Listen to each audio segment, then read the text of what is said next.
चरण का दास बना के, अपने चरण का दास बना के, अपने चरण का दास बना के, अरे दास बना के, दास बना के, वृंदावन में बसा ले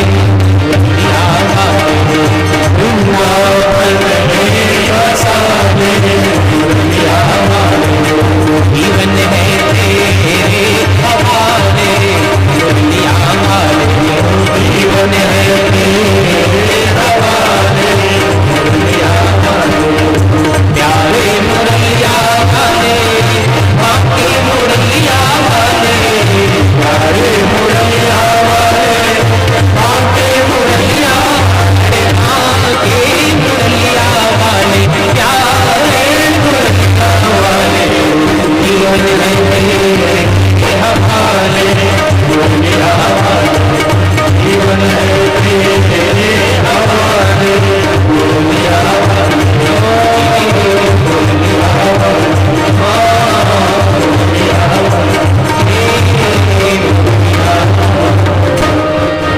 मियाँ कुंती भगवान की बहुत प्यारी 26 श्लोक में स्तुति किया है।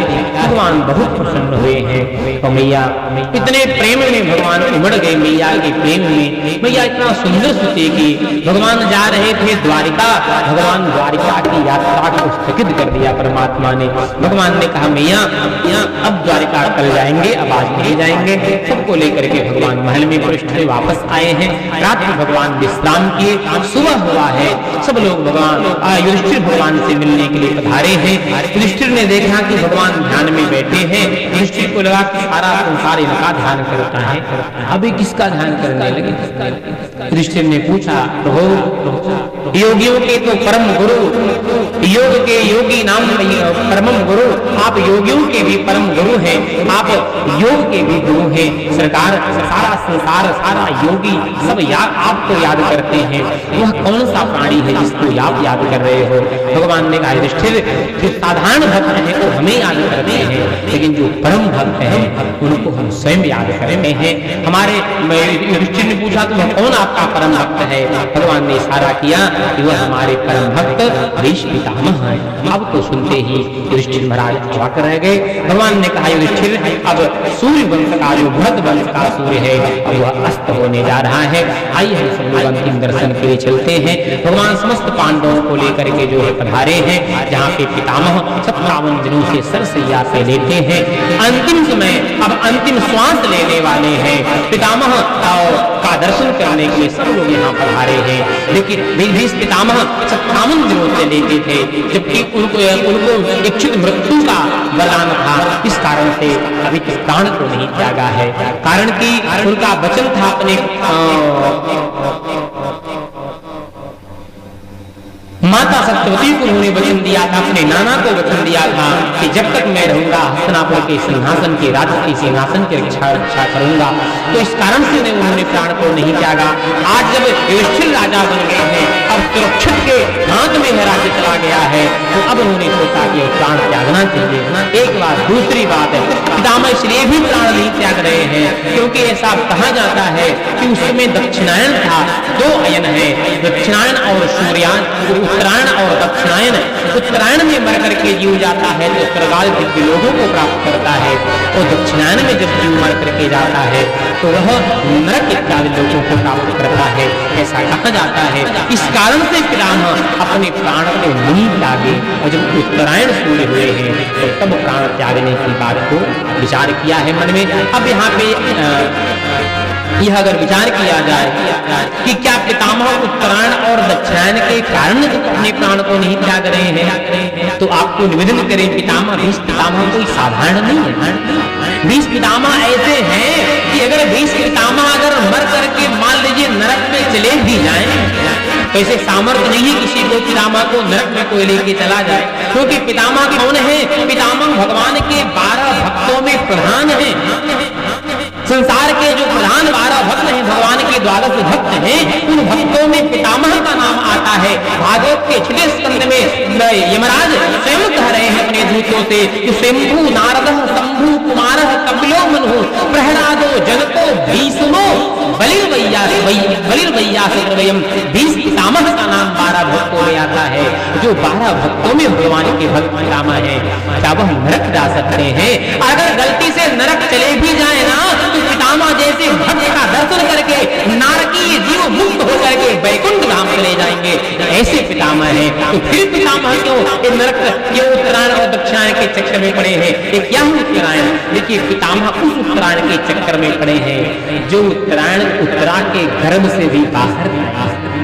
भगवान ने उत्तरा के गर्भ में जाकर के गर्भस्थ बालक को परीक्षित को प्राणदान दिया है।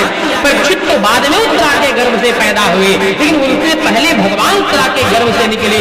उत्तरा के गर्भ में जाकर के गर्भ से बाहर आने के नाते भगवान का एक नाम उत्तरायण हो गया। और उस उत्तरायण जो पितामह के ही वंश की बहू के गर्भ से निकलने वाले वह उत्तरायण भगवान कृष्ण है। उन उत्तरायण भगवान कृष्ण की प्रतीक्षा कर रहे हैं कि एक बार भगवान का दर्शन हो जाए और फिर अपने प्राण को हम त्याग दें, क्योंकि हर भक्त की यही एक कामना होती है कि इतना तो करना स्वामी, जब प्राण तन से निकले, इतना तो करना स्वामी, जब प्राण तन से निकले, तब प्राण तन से निकले, इतना तो करना स्वामी।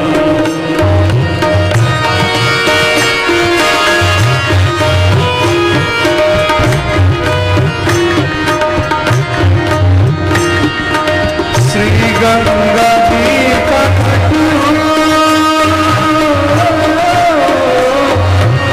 श्री गंगा जी का तट हो, यमुना का मुसीबत हो, श्री गंगा जी का तट हो, यमुना का मुसीबत हो, तन से निकले, तेरा तो करना स्वामी, प्राण तन से निकले, तेरा तो करना स्वामी।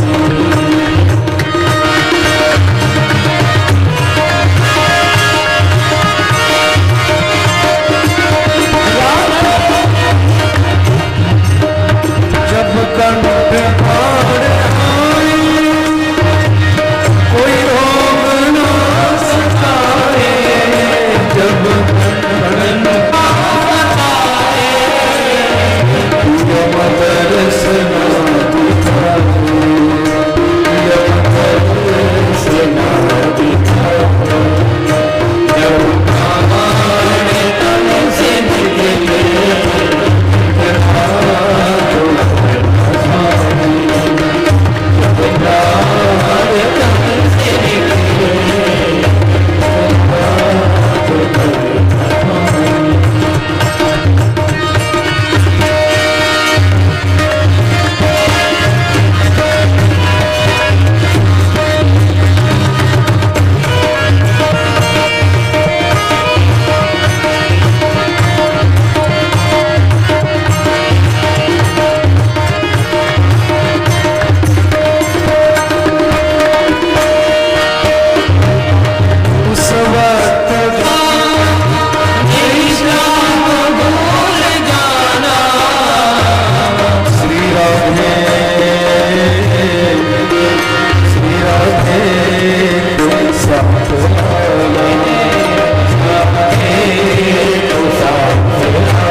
इतना तो करना स्वामी, जब प्राण तन से निकले। हर भक्त की यही कामना, यही जिज्ञासा होनी चाहिए कि हे ठाकुर, अंतिम समय प्राण निकलने के समय आपका एक बार एक झलक एक दर्शन तो मिल जाए। आज पितामह मन से भगवान को याद कर रहे हैं और भगवान पांडवों को लेकर के पधारे हैं। सबने पितामह का दर्शन किया है, पितामह ने भगवान का दर्शन किया है। पिता योग दंड प्रणाम आसन सबको नित्य दिया है। पितामह ने सबकी चर्चा हुई है, बहुत सुंदर यहाँ पे प्रसंग है। भगवान ने पितामह को इशारा विनती निवेदन किया है, प्रभु आप युधिष्ठिर को कुछ धर्म का उपदेश दीजिए। और यहाँ पे भगवान की बात मान करके भीष्म पितामह ने युधिष्ठिर को बहुत सुंदर उपदेश दिया है। भागवत में तो बहुत सूक्ष्म वर्णन किया गया है, लेकिन महाभारत उठा करके कभी आप पढ़े बहुत विस्तार से दान धर्मान, राज धर्मान, मोक्ष धर्मान विभागस्व, स्त्री धर्मान, भगवत धर्मान, समाज धर्मार्थ काम मोक्षांस्तु सहोपायान था मुने नाना खाने इतिहास ने सुवर्णयामा बहुत विधान से धर्म अधर्म का सबका यहाँ पे वर्णन किया गया है। और पितामह सबसे अपना नेत्र मुख मोड़ करके अंत में भगवान के चरणों का स्मरण किया है। एकादशी के दिन 11 श्लोकों में पुष्पिताग्रा छंदों के माध्यम से भगवान को स्तुति किया है। इतिमतिरूपकल्पिता तृष्णा भगवती सात्वत पुंगवे विभूनि स्वसुख मुपगते क्वचित् विहर्तुं प्रकृति मुस्मुख्य से यद प्रवाह। भगवान को स्तुति किया है, भगवान बहुत प्रसन्न हुए हैं। और भगवान ने मानो पितामह भगवान से कह रहे हैं, सरकार मैं मरने वाला अभागा पिता हूँ जो अपने बेटी का बिना विवाह किए मरने को तैयार हो गया। मैं वह बात हूँ कि जो भी मेरी बिटिया का विवाह ही नहीं हुआ और मैं अपने प्राण को, मेरे प्राण निकलने के समय आ गए, अवसर आ गए हैं। बगल में भीम जी खड़े थे। भीम ने कहा बाबा कि बाबा इतना चालाक निकला कि विवाह भी कर लिया, बिटिया भी हो गया, हम लोग को आज तक पता भी नहीं चला। देखिए कोई पितामह से ऐसे तो नहीं, लेकिन भीम पितामह भीम को बहुत मानते थे, इसलिए भीम मोहलंगू थे पितामह के। तो भीम जाकर के पूछे बाबा पितामह आपका तो विवाह ही नहीं हुआ, आपके पास बेटी कहाँ से आ गई? भीम पितामह ने कहा भीम हम तुमसे बात नहीं कर रहे हैं, भीम अपने माधव से बात कर रहे हैं। हम क्या कहना चाहते हैं ये हमारे माधव कृष्ण समझ रहे हैं। भगवान समझ गए कि पितामह किस पुत्री की बात कर रहे हैं। जानते हैं पितामह ने अपने मति को ही, अपनी बुद्धि को ही बेटी बना करके रखा है। देखिए हम अपनी मति को, अपनी बुद्धि को अपनी बेटी दासी बना करके रखेंगे, हम संसार में फंस जाएंगे। अपनी बेटी मति को बेटी बना करके पाल पोस करके रखेंगे तो इस मति को परमात्मा करके स्वीकार कर लेंगे। और हमारी बुद्धि भगवान के चरणों में लगे, भगवान की दासी बन जाए, इसमें इसका कल्याण है। कि संसार की दासी बन जाए, इसका तो नरक अधोगति हो जाएगा। पितामह मानो कहते सरकार मैं वह अभागा बाप हूँ, अपनी बेटी का विवाह नहीं कर पाया तो मरने का समय आ गया। भगवान ने पितामह से कहा पितामह आप चिंता मत करिए, आप बस केवल नाम बता दीजिए कि आप किसी दूल्हे को, किसी वर को पसंद करते हैं, केवल नाम बता दीजिए उस बेटी का, तो उसके साथ आप विवाह करना चाहते हैं बिटिया का, तो हम आपकी बेटी का विवाह करवा देंगे। आप बताओ कौन वह है? भीष्म पितामह ने कहा सरकार अब आप फिर बताना है तो बता देते हैं। सरकार वह जो वर मुझे पसंद है मेरी बेटी के अनुरूप, वह वर कोई और नहीं, वो वर वह दूल्हा आप ही हो सकता है। भगवान ने कहा पितामह देखिए शादी विवाह में घबरा करके जल्दीबाजी नहीं करना चाहिए। आप ऐसा मत सोचिए कि बाप के प्राण निकलने का समय था, आपकी बेटी का विवाह कौन करवाएगा। आप चिंता मत करिए, हम आपकी बेटी का विवाह एकदम अच्छे से योग्य वर के साथ करवा देंगे, लेकिन ऐसे घबरा करके बिना जाने पहचाने विवाह नहीं करना चाहिए। शास्त्र का नियम है कन्या वरेते रूपम माता वित्तम पिता सुतम बांधवा कुल मिच्छन्ति मिष्ठानम इतरे जना। सबका अपना अपना पसंद है। बेटी कन्या चाहती है, जो कन्या है जिसके साथ विवाह करना है उस कन्या से आपने पूछा है आपकी बेटी मुझे पसंद करती है? पितामह ने कहा सरकार आपने ही कहा कन्या वरेते रूपम, कन्या रूपवान वर चाहती है, तो आप जैसा रूपवान संसार में और दूसरा कौन है?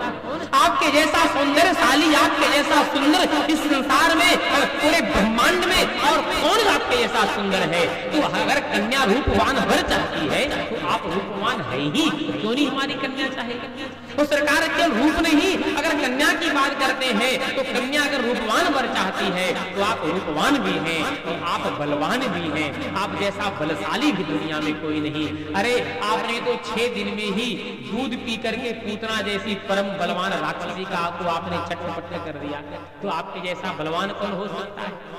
और तीसरी बात सरकार आपको बताएं, आप जैसा भक्त वत्सल भी दुनिया में कोई नहीं है। आप इतने बड़े भक्त वत्सल कि आपने हमारे भक्त की प्रतिज्ञा को रखने के लिए आपने अपनी प्रतिज्ञा को तोड़ दिया। इससे बढ़कर के भक्त वत्सल दुनिया में और कौन हो सकता है? भगवान ने कहा, पितामह ने कहा, सरकार हमारी बेटी हर प्रकार से आपको पसंद करती है, इसलिए आप स्वीकार करें, हमारी बिटिया को अपनी दासी के रूप में स्वीकार करें। माने यानी कि अपनी बेटी अपनी मति को ही उठा करके भगवान के चरणों में लगा दिया। भगवान का स्मरण करते हुए अपने प्राण को त्यागा है और जय जयकार हुआ है। उस दृष्टि क्या है, देवताओं ने दिव्य पितामह के दिव्य शरीर से वह दिव्य तेज निकला है, भगवान के चरणों में आकर के समाहित हो गया है।